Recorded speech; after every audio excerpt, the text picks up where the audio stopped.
Ang NOAA, nagsimula yan noong pagkatapos ng Sendong.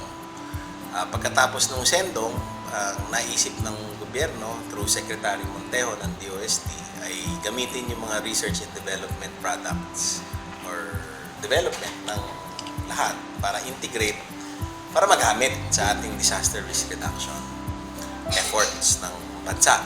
At ito nga ay naging pangalan ay NOAA. Ito ay programa. At yung programa na yon ay nabubuo dahil sa maraming proyekto na may pondo. Yung NOAA mismo, walang pondo yan. It's a name that integrates all of the projects that are funded.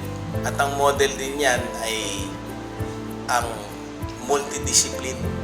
Kasi hindi lang naman forecasters ng NOAA din. Mahalaga sila, ang mga forecasters.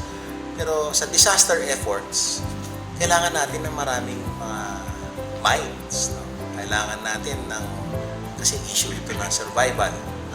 So, ibig sabihin, the best minds on how to solve the problem must work on the problem. Kaya ang NOAA ay nabubuo ng hindi lang mga scientists at engineers. Maraming mga social scientists. Maraming mga kahit artists, communications experts. Importante ang isang holistic na pananaw sa problema ng disaster. Ito ay hindi lang tungkol sa weather. Ito ay isang malawakang problema na apektado ang lahat at kailangan magtulong-tulong.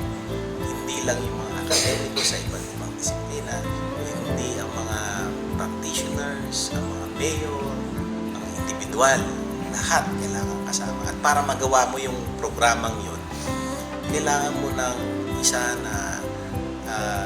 isang barko o isang sistema.